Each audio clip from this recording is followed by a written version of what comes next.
Hello everyone, welcome to our channel PWIT JAM and CSI net.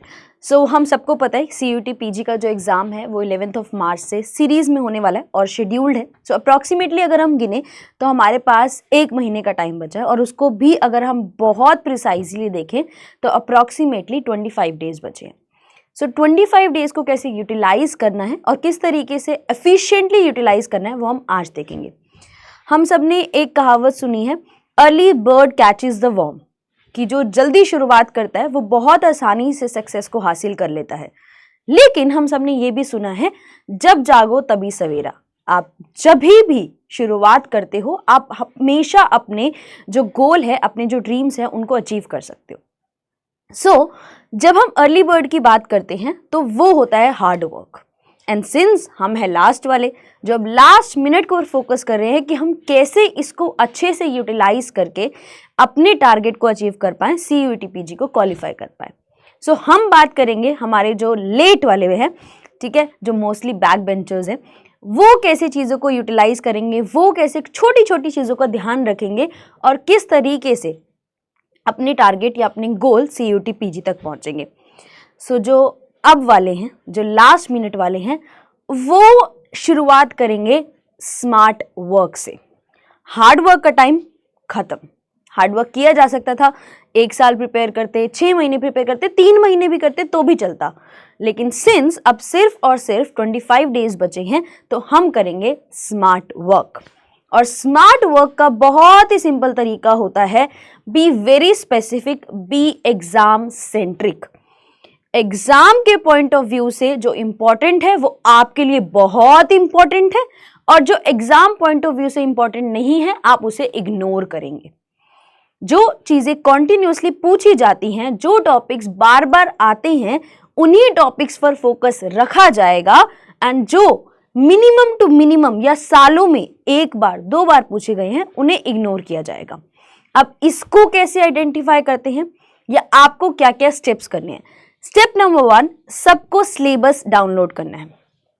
ठीक है, जो science वाले हैं, लाइफ साइंसेज वाले हैं, उनको बता दूं, बॉटनी देने जा रहे हो, जूलॉजी देने जा रहे हो, बायोटेक्नोलॉजी देने जा रहे हो, बायोकेमिस्ट्री देने जा रहे हो, सबका सिलेबस सेम है, कोई डिस्टिंक्शन नहीं है, सबका सिलेबस सेम है। एंड ऑलमोस्ट जो क्वेश्चंस पूछे जाते हैं वो भी सेम पूछे जाते हैं। तो सबसे पहले सबको एक बार सिलेबस को डाउनलोड करना है और उसमें देख रहे हैं कि कौन कौन सी चीजें हैं, ये कौन कौन से टॉपिक्स मेंशन्ड हैं। Second, download the question papers. Syllabus download करो और क्वेश्चन पेपर को डाउनलोड करो। एंड सबको पता होता है ये सब्जेक्ट, जैसे हमारे फेवरेट सब्जेक्ट कौन से होते हैं, हमारे फेवरेट सब्जेक्ट वो सब्जेक्ट्स होते हैं जो हमें बहुत आसानी से समझ में आते हैं। तो हमें ये पता होता है ये सब्जेक्ट तो मैं बहुत आसानी से कर लेंगे और ये सब्जेक्ट जो है वो मेहनत मांगेगा। तो हम सिलेबस में से डाउनलोड करने के बाद सबसे पहले मार्क करेंगे कि कौन सा सब सब्जेक्ट जो है वो मेरा स्ट्रेंथ है और कौन सा वीकनेस है। कौन से सिलेबस को या कौन से सब्जेक्ट को करने में आपको बहुत आसानी होती है और किसको करने में आपको सबसे ज़्यादा डिफिकल्टी होती है, वो आप लोगों को आइडेंटिफाई करना है। देन क्या हमें अपनी वीकनेसेस छोड़नी है? नहीं, हम अपनी स्ट्रेंथ और अपनी वीकनेस दोनों को साइमल्टेनियसली काम करेंगे, दोनों को एक साथ लेके चलेंगे। कैसे लेके चलेंगे? हमारी जो स्ट्रेंथ्स हैं, जो हमारे स्ट्रेंथ वाले सब्जेक्ट्स हैं, उन्हें हम कॉन्टिन्यूसली रिवाइज करेंगे। एंड जो हमारी वीकनेस है उसे हम बार बार पढ़ेंगे, उसके कॉन्सेप्ट को बार बार यूज करना शुरू करेंगे। सबसे पहले आपको सिलेबस डाउनलोड करना है। सिलेबस डाउनलोड करने के बाद आपको क्वेश्चन पेपर्स डाउनलोड करने हैं एंड आपको आइडेंटिफाई करना है कि मेरा ये सब्जेक्ट मेरी स्ट्रेंथ है और ये वीकनेस है।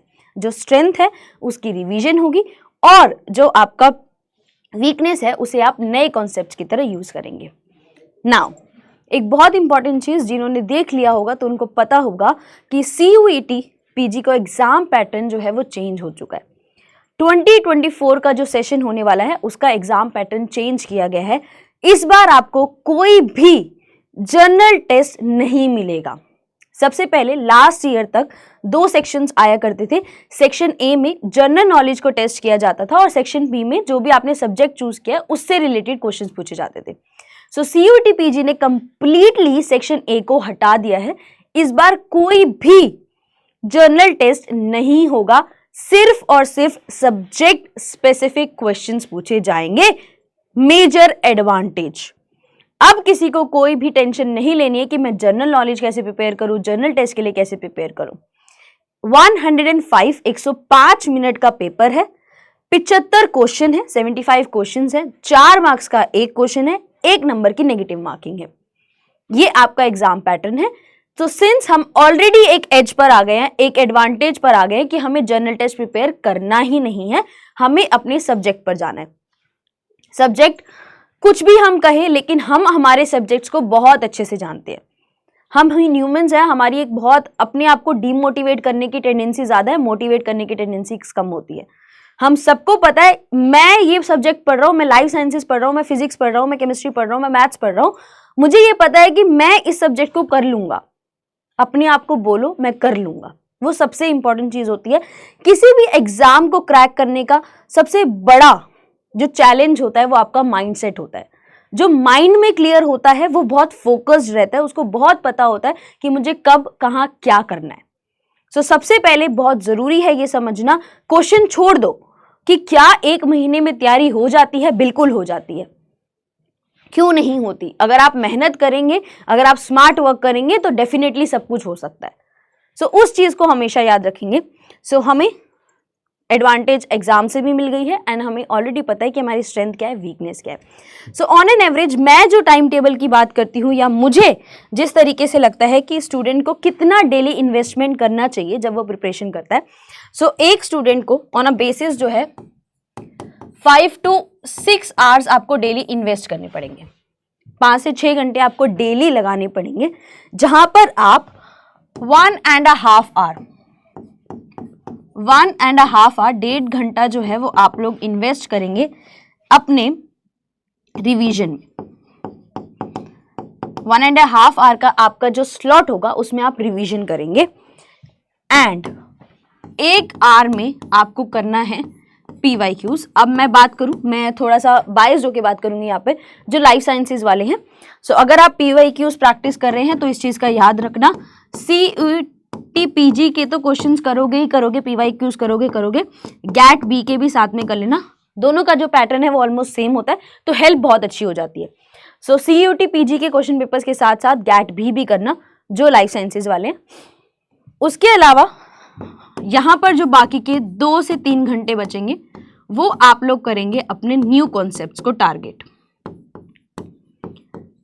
नाउ मैंने ना, हम इतनी बार बैचेस पढ़ाते हैं या इतनी बार जब हम स्ट्रैटेजीज पढ़ाते हैं तो कॉमन क्वेश्चन ये होता है कि मैम टाइम ही नहीं है, हम कॉलेज जा रहे हैं, हम यूनिवर्सिटी जा रहे हैं, हमारे पास टाइम ही नहीं है। देखो, हम सभी लोग, जितनी भी फैकल्टीज आपके सामने आती हैं, सभी लोग उस फेज से गए हैं जो कॉलेजेस भी जाते थे, यूनिवर्सिटीज भी जाते थे और साइमल्टेनियसली एग्जाम्स की तैयारी भी करते थे।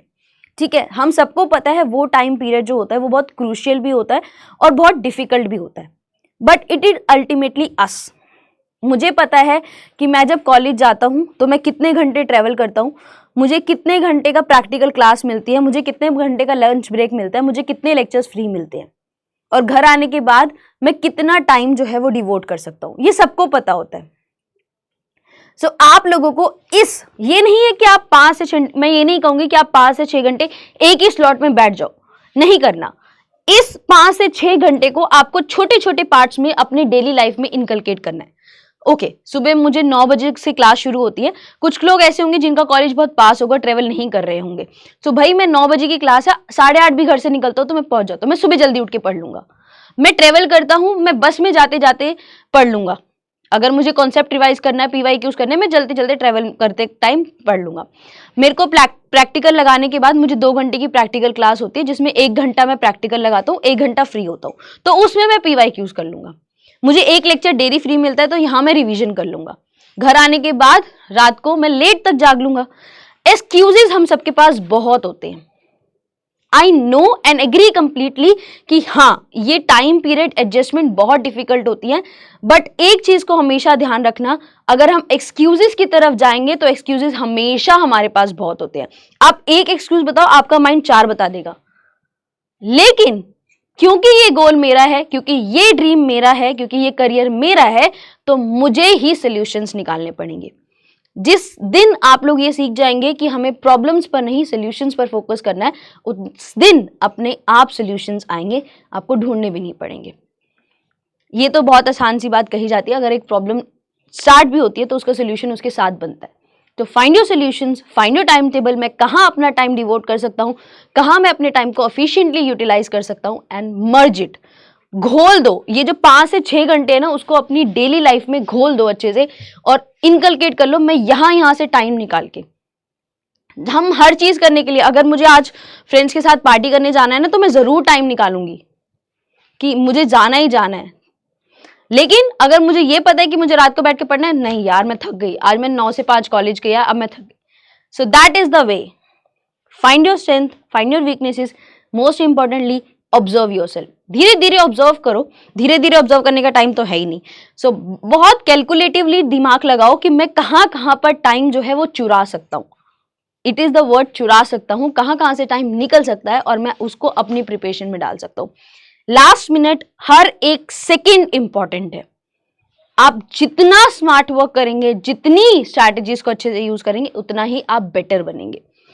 सो इसको अपने जो टाइम टेबल है उसमें इंक्लूड कीजिए एंड सी द मैजिक। तो ये है, इस लास्ट मिनट पर आपको किन किन चीजों का ध्यान रखना है। टाइम वेस्ट ना किया जाए, जो टॉपिक नहीं पूछा जाता उसकी तरफ ना बढ़े, छोड़ दीजिए उसे। बहुत स्मार्ट वर्क, बहुत स्ट्रेटेजिकली आपको काम करना पड़ेगा। सबसे पहले 1 मंथ का प्लान रेडी रखना है। एक शीट ऑफ पेपर लो, A4 साइज शीट लो, एक सिलेबस निकालो, यहां पर मेरी स्ट्रेंथ, यहां मेरी वीकनेस। 1 महीने के अंदर अंदर मुझे इन सब्जेक्ट्स को मास्टर करना है और इन पर मुझे बेस्ट लाना है अपना। 1 महीने का प्लान हैंडी होना चाहिए कि मेरे को कितने साल के क्वेश्चन पेपर, 10 साल के क्वेश्चन पेपर सॉल्व करने हैं, मुझे इतने वाले सब्जेक्ट्स को मास्टर करना है, अपनी वीकनेसेस पर काम करना है और मुझे ये चीजें करनी है। सबसे पहले तो यही बात है, 1 month plan should be clear, sorted, कि मुझे ये करना है और ये करना ही करना है। Priority should be crystal clear. Now the last minute priority is CUET PG। जमीन आसमान अलग हो जाए कोई फर्क नहीं पड़ता, exam is to be done. Exam होगा, अपने टाइम पर ही होगा। कौन उस चीज को अडेप्ट कर लेगा और इस लास्ट मंथ को यूज कर लेगा, कोई नहीं पूछता लास्ट में जाके, कोई नहीं पूछता अच्छा आपने 1 साल प्रिपेयर किया था, आपने 6 महीने प्रिपेयर किया था, लास्ट में ये क्वालिफाई किया है, हुआ है, दैट्स इट, किसी को फर्क नहीं पड़ता। तो अपनी प्रायोरिटीज को क्लियर करो। तुम्हें पता है कि मेरे पास 1 महीना है एंड आपको अपने करियर की तरफ फोकस करना है, वो सबसे ज्यादा जरूरी है। उसके बाद नेक्स्ट है keep to do list handy. अब इसका मतलब क्या है? फॉर एग्जाम्पल, एक बहुत अच्छा तरीका होता है कि रात को सोने से पहले एक लिस्ट बना लो कि कल मुझे ये करना है। अच्छा, मुझे ये वाला टॉपिक जो है, फॉर एग्जाम्पल अगर आप रात को क्या करोगे, एक लिस्ट बनाओ, रिवीजन कौन कौन सी टॉपिक करनी है उनकी लिख लो, कौन कौन से टॉपिक्स को लर्न करना है उनको लिख लो, और कौन से ईयर का, जैसे आज मुझे CUET PG का इस ईयर का क्वेश्चन पेपर सॉल्व करना है और GAT B का इस ईयर का सॉल्व करना है। सो ये जब चीजें आपके सामने लिखी होंगी ना कि मेरा सॉर्टेड है, टॉपिक मुझे ये करना है, उसके बाद मुझे ये नया कॉन्सेप्ट देखना है, ये लेक्चर देखना है और ये करना है, आप ऑन द स्पॉट जब सुबह उठेंगे आप क्लियर होंगे, ये मेरे काम है। तो that is the two do list. And trust me, जो चीज ये की जाती है, मैं भी जब इस चीज को करती हूँ, जिस दिन मैं रात को लिख के सोती हूँ कि नेक्स्ट डे मुझे ये काम करना है, उस दिन सुबह मुझे कोई टेंशन नहीं होती। एंड जिस दिन मैं नहीं करके सोती, उस दिन मैं मेस्ड अप होती हूँ, इतना डिसऑर्गेनाइज्ड होता है कि मुझे समझ ही नहीं आ रहा होता कहाँ शुरू करना है और कहाँ खत्म करना है। तो वो चीज हमेशा ध्यान रखना। Most importantly takes break. ये मत करना कि 5 से 6 घंटे का स्लॉट लगाया है। कुछ लोग ऐसे होंगे जो कॉलेज से आने के बाद स्लॉट बनाएंगे कि मैं स्ट्रेच में पढ़ूंगा। ठीक है, अगर आप स्ट्रेच में भी पढ़ रहे हैं कि आप एक सीटिंग लगाएंगे और आप पूरा कर लेंगे, तो भी उसमें एटलीस्ट 10-10, 15-15 मिनट के ब्रेक्स को रखना, ताकि आपका माइंड जो है एग्जॉस्ट ना हो। जब आपका माइंड एक्टिव होता है तो वो एफिशिएंटली काम करता है। हमें सिर्फ काम करना नहीं है, हमें एफिशिएंट काम करना है, हमें काउंट करना है। अगर आज मैंने एक लाइन भी पढ़ी है ना, ये लाइन मुझे याद रहनी चाहिए उस पॉइंट ऑफ टाइम तक। तो हम यही करते हैं कि हमारा माइंड कंटिन्यूअसली काम करते करते इतना एग्जॉस्ट हो जाता है कि वो एब्जॉर्ब ही नहीं कर पा रहा होता। तो ब्रेक्स आर वेरी इंपॉर्टेंट। बीच बीच में ब्रेक्स लगाइए, 10 मिनट, 15 मिनट, जैसे आपको अच्छा लगे वो करिए। वॉक करिए, टेरिस पे जाके घूमिए, पार्क में जाके घूमिए। याद रखिएगा कि 1 महीना यूज तो कर रहे हो, लेकिन 1 महीने के बाद इतना एग्जॉस्ट नहीं हो जाना कि एग्जामिनेशन हॉल में चीजें ही ना याद आ रही हो। इंपॉर्टेंट, एक्टिव लर्निंग में इसे कहती हूँ कि आपको पता होना चाहिए कि मैंने ये वर्ड पढ़ा है ना, इस वर्ड का मतलब क्या है और मैंने ये वर्ड यहाँ पढ़ा था। सिर्फ पढ़ना नहीं होता है, उसको एब्जॉर्ब करना होता है अपने अंदर, that is most important thing. तो that is to be done. उसके बाद be clear with the strength and weakness, जिसका आपको फंडा समझा दिया गया है। अगर आप अपने आप को जानते हैं, कहते हैं ना जो अपने आप को जानता है वो सब कुछ जानता होता है, वही चीज है। अगर आपको पता है कि मेरा ये सब्जेक्ट मेरी स्ट्रेंथ है, ये मुझे मार्क्स दिला सकता है और ये मार्क्स कम करा सकता है, तो आप उस टेस्ट के, उस एग्जाम के मास्टर हैं। Trust it, work hard, be positive, be happy, खुश रहिए एंड ट्रस्ट मी। हम जो ये चीज कही जाती है ना, ये जो फेज होता है जब आप किसी, हम लोगों की बहुत ये आदत होती है, सबकी होती है ये आदत, कि हम अपने आप को उस प्रिपरेशन स्टेज में इतना डाल देते हैं कि हम भूल जाते हैं कि हमने क्या किया और क्या छोड़ा। एंजॉय दिस फेज, ये फेज भी उतना इंपॉर्टेंट है। अपने आप को ये चीज समझाइए कि मैं इस चीज को अचीव करने के लिए ना मेहनत कर रहा हूं। Make your self count, make your self proud, कि एंड ऑफ द डे जिस दिन आप, आज अगर आपने टू डू लिस्ट कंप्लीट कर ली तो you should be proud of yourself. It's not like हाँ भाई हो गई मेरी, no, you should be proud of yourself कि मैंने जो सोचा था वो मेरा डेली टास्क कंप्लीट हो चुका है। इस एक महीने को, इस ये जर्नी जो होने वाली है आपकी प्रिपरेशन की, उसे भी इंजॉय कीजिए कि मैंने ये स्टेप्स लिए थे इस टारगेट को अचीव करने के लिए। होगा या नहीं होगा वो सेकेंडरी थिंग है, बट अगर आपको ये याद रहेगा कि मैंने ये काम किया था, ये काम किया था, ये काम किया था, ये काम किया था, तो आपको ये भी समझ में आ जाएगा, अगर मैं इस तरीके से काम करूंगा तो मुझे ये मिलेगा, इस तरीके से काम करूंगा तो ये मिलेगा। एंड जब आपको ये चीज पहचान में आती है, वो लॉन्ग टर्म में आपको हेल्प करने वाली है। कॉम्पिटिटिव एग्जाम्स की तैयारी करना बहुत डिफिकल्ट टास्क होता है, एग्रीड, बट ये आपको आपकी स्ट्रॉन्गेस्ट वर्जन से मिलाते हैं जो अपनी प्रायोरिटीज को क्लियर कट रखता है, जिसको पता होता है कि मुझे ये काम करना है तो करना है, नो मैटर व्हाट। सो अपनी स्ट्रेंथ वीकनेसेस को बार बार यही कह रही हूँ, आइडेंटिफाई कीजिए, be the master of your own mind, अपने माइंड को कंट्रोल कीजिए, माइंड को समझाइए। इट डजेंट मैटर आप 1 महीने पढ़े या 6 महीने पढ़े, अनटिल अनलेस वो क्वालिफाई हो रहा है। हर एक सेकेंड शुड बी काउंटेड, हर एक सिंगल सेकेंड जब आप अपनी नोटबुक को लेके बैठे हैं, किसी एग्जाम को लेके बैठे हैं, किसी PYQ को लेके बैठे हैं, it should be counted. Yes, मैंने ये अच्छे से किया है, and that is known as smart work. So all the very best, thank you so much.